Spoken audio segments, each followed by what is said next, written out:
I request protocol to escort His Excellency.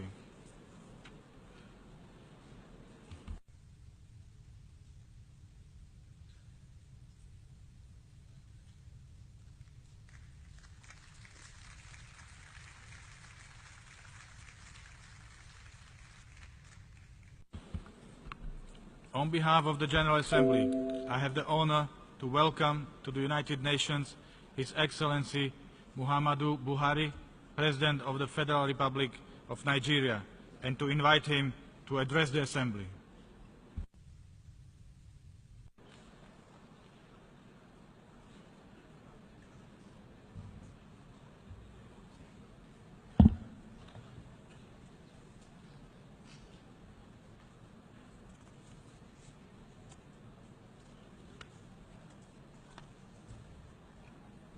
Mr. President, fellow heads of state and government, Mr. Secretary General, distinguished delegates, ladies and gentlemen, on behalf of my country, Nigeria, I congratulate you, Mr. President, on your election, and Mr. Guterres on his first General Assembly outing as our Secretary General. I assure you both of my country's solidarity and cooperation. You will indeed need the cooperation of all member states as we are meeting during extraordinary, troubled, and dangerous times. Let me also thank former Secretary General Mr. Ban Ki-moon for his service to the United Nations and wish him peaceful retirement. Mr. President, the previous year has witnessed many far-reaching developments. Some of the most significant events include the Iran nuclear deal, the Paris Climate Change Agreement, and of grave concern, the North Korean nuclear crisis. Mr. President, I must also commend the United Nations' role in helping to settle thousands of innocent civilians caught in the conflicts in Syria, Iraq, and Afghanistan. In particular, we must collectively thank the government of the Federal Republic of Germany under the commendable leadership of Chancellor Angela Merkel and the governments of Italy, Greece, and Turkey for assisting hundreds of thousands of refugees. In an exemplary show of solidarity, the international community came together within my own region to assist the countries and communities in the Sahel and the Lake Chad regions to contain the threats posed by Al-Qaeda and Boko Haram. We thank the Security Council for visiting the countries of Lake Chad Basin to assess the security situation and humanitarian needs, and for pledging assistance to rebuild lives and livelihoods. Indeed, in Nigeria, we are providing relief and humanitarian assistance to millions in internally displaced camps and those afflicted by terrorism, drought, floods, and other natural disasters.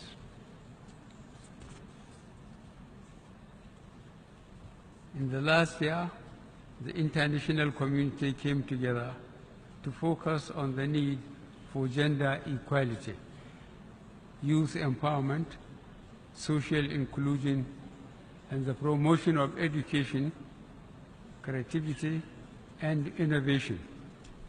The frontiers of good governance, democracy, including holding free and fair elections, and the enthronement of the rule of law are expanding everywhere, especially in Africa. our faith in democracy remains firm and unshaken. Our regional organization, ECOWAS, came together to uphold democratic principles in the Gambia as we had done previously in Côte d'Ivoire.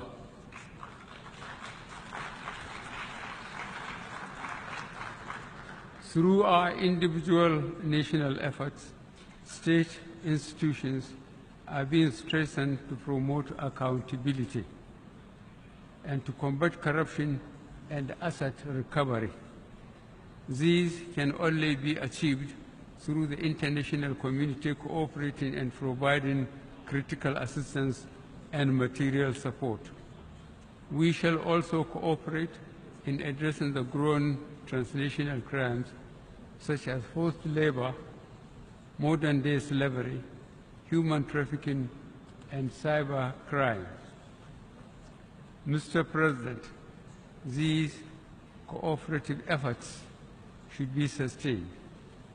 We must collectively devise strategies and mobilize the required responses to stop fleeing ISIS fighters from mutating and infiltrating into the Sahel and the Lake Chad Basin, where there are insufficient resources and the response capacity is weak.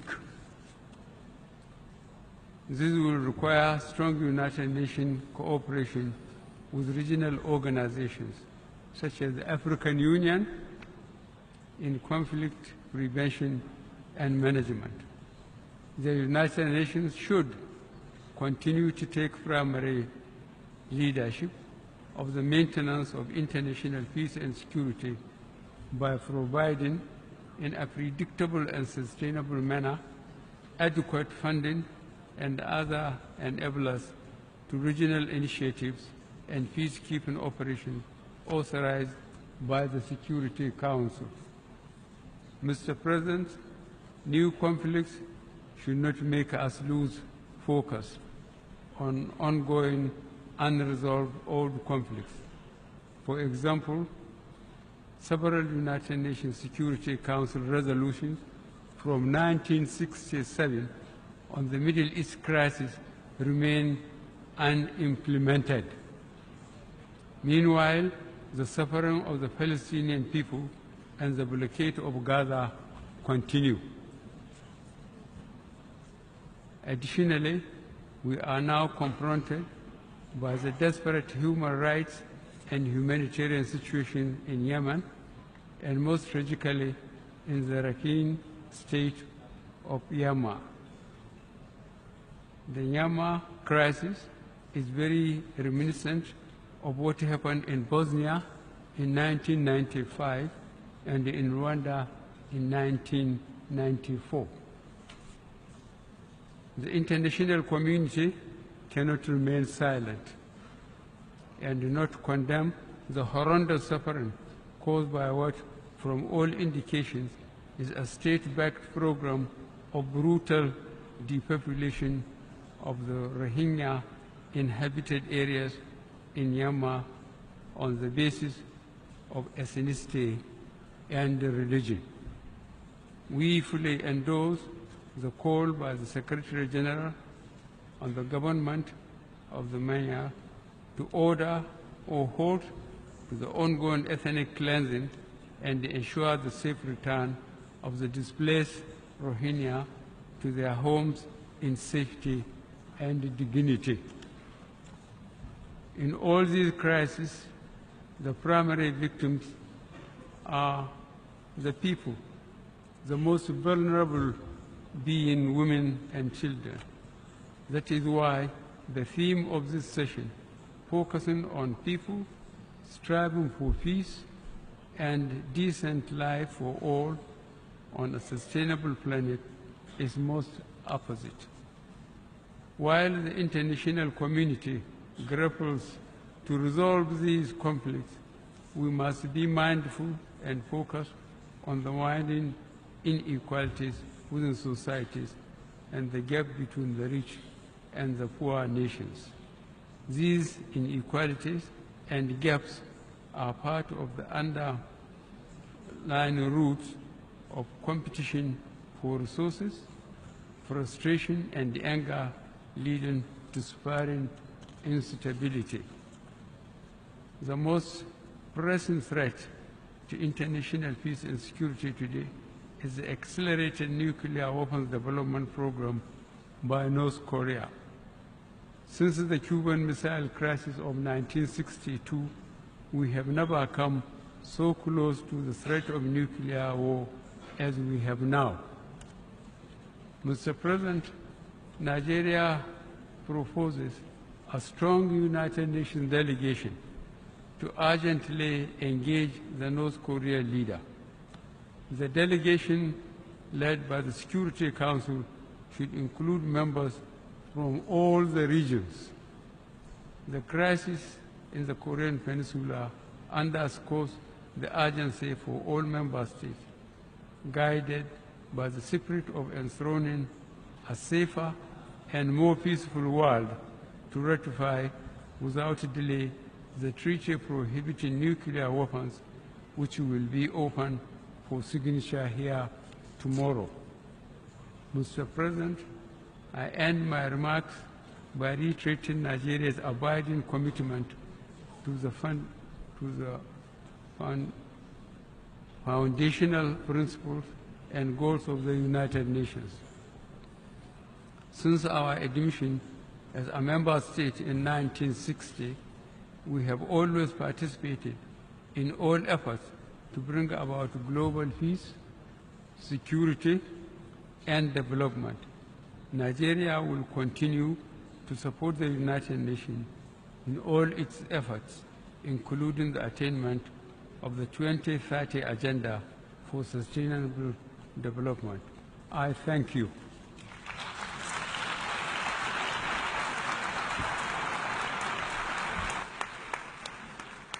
On behalf of the General Assembly, I wish to thank the President of the Federal Republic of Nigeria for the statement just made.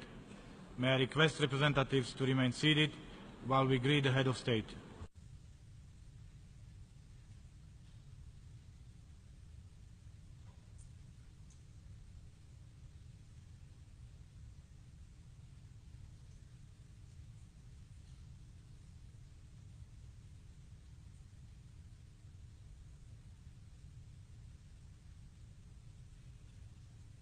We'll hear an address by His Excellency Miloš Zeman, President of the Czech Republic. I request protocol